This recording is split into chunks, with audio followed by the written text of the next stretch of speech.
Terus rumah dan lain-lain itu memang bagian Pak Sutradara ya Mas. Jadi mungkin Mas Daniel memang sudah memilih yang sebegitu, dari kendaraannya, terus ngobrol dengan Sari, kostum kita juga, ya kan, yang agak bawel dengan perkostuman harus begini, ini keren, ini harus begini, memang begitu, jadinya memang, oh iya memang bagus gitu kan. Kalau untuk apa namanya dari tokoh manusianya sendiri ya, gitu. Sebetulnya nggak ada dari Mas Daniel sendiri itu nggak ada pesan-pesan khusus ya. Cuman waktu pas hari pertama ketemu ngobrol itu cuman ya cerita tentang ya karena memang sudah nonton juga Mas ya, gitu kan.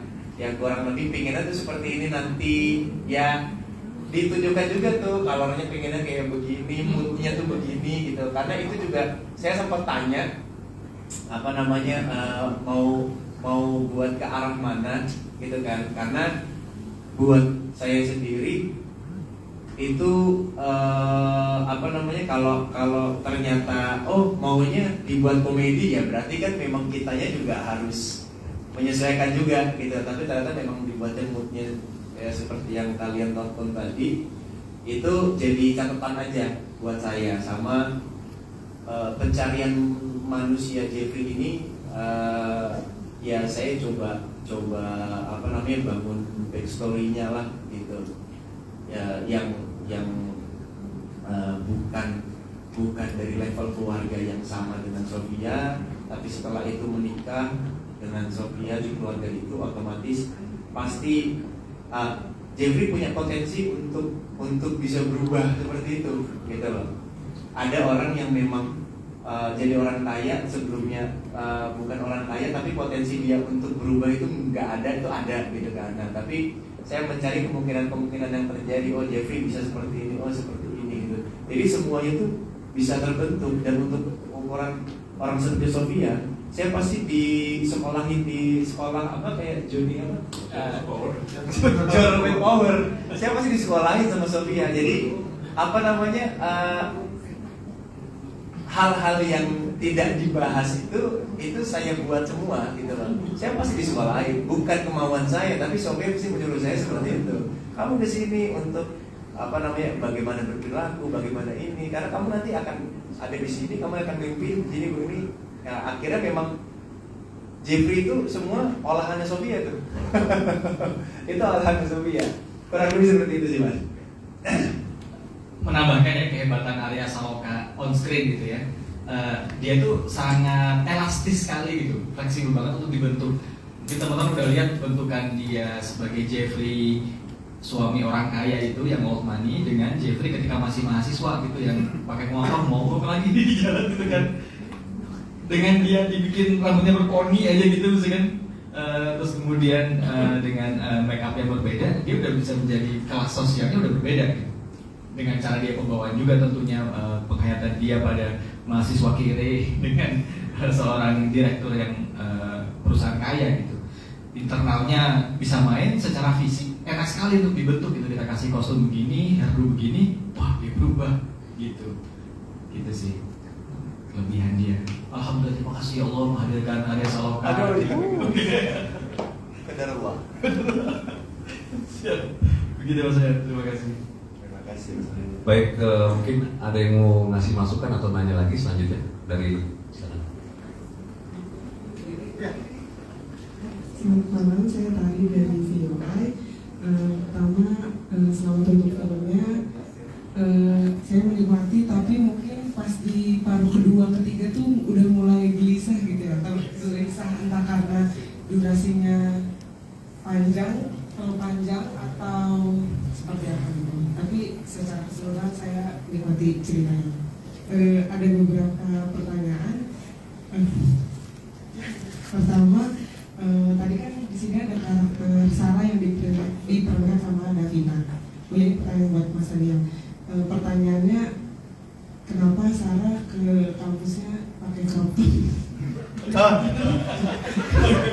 Terus kan dia mau digambarkan secara kayak invisible lah gitu, tapi gimana kenapa dia bisa digambarkan bisa masuk ke kampus, bisa masuk ke kelasnya, mata kuliahnya Pak Jeffrey.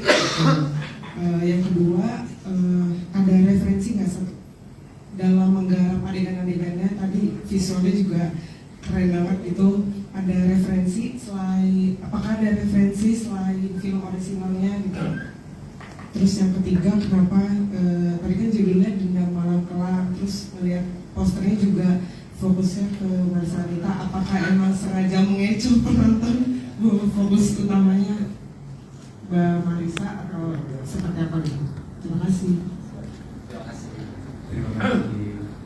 Wah, ini sebetulnya pertanyaan yang dijawab sama Pak Sutradara semua nih. Dari crop top, iya kan? Iya, crop top kan impresi itu gimana soal crop top gitu ya? Kalau saya menanggapi crop top ya, gitu kan. Ya sebetulnya baru pertama sih saya kuliah di kampus pakai crop top juga sebetulnya. Tapi ya menarik perhatian saya sih. Itu mungkin maksud dari tujuan scene itu kan memang tujuan scene itu yang Sarah ingin menggoda dosennya kan, tujuannya itu memang yang dari jaket dia diganti menjadi jaket lab gitu kan. Jadi sebenarnya tidak crop kemana-mana, crop aja tapi ada jaketnya kan. Tapi memang cara dia ngebuka yang buat dia seakan-akan natural tuh memang ingin menggoda Jeffrey, mau nyari perhatian dia gitu. Tujuan scene-nya begitu dan tujuan karakternya memang juga itu gitu ketika masuk. Kenapa bisa? Tergoda. Kenapa Sarah bisa masuk ke kelas itu? Iya, nah. Iya, begitu kan pertanyaan terima itu. Iya. Mungkin karena kamu saya IKJ kali ya. IKJ itu orang masuk, keluar masuk aja gitu di IKJ ya. Tapi mungkin dengan perspektif bahwa dia bisa infiltrate gitu ya sebagai mahasiswa. Kemudian Jeffrey itu ada beberapa semester gitu mungkin yang mahasiswanya udah nyampur dari semester yang lama masuk lagi gitu.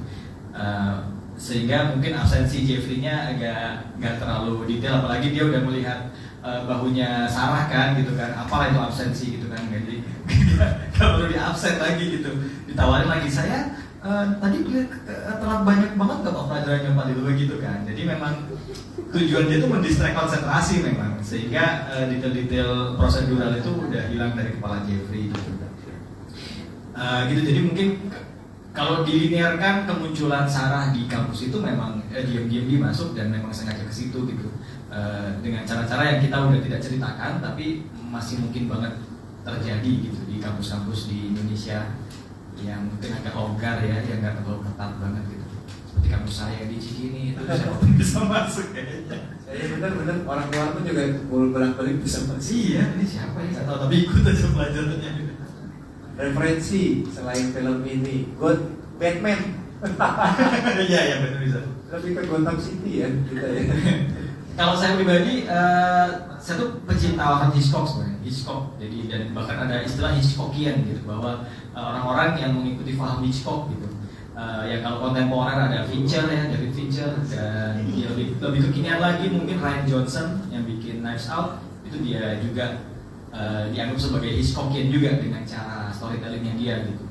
Dan salah satu yang menarik kenapa menggunakan pendekatan Hitchcockian ini adalah bahwa noir yang dia bawa oleh kelompok ini adalah noir yang mengupas sisi gelap manusianya gitu.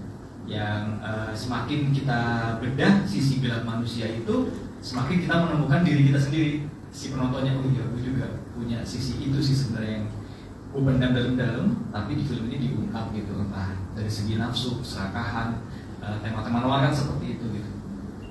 Itu sih, jadi menggali lebih dalam sisi gelap manusia itu, noir sesungguhnya tentang itu.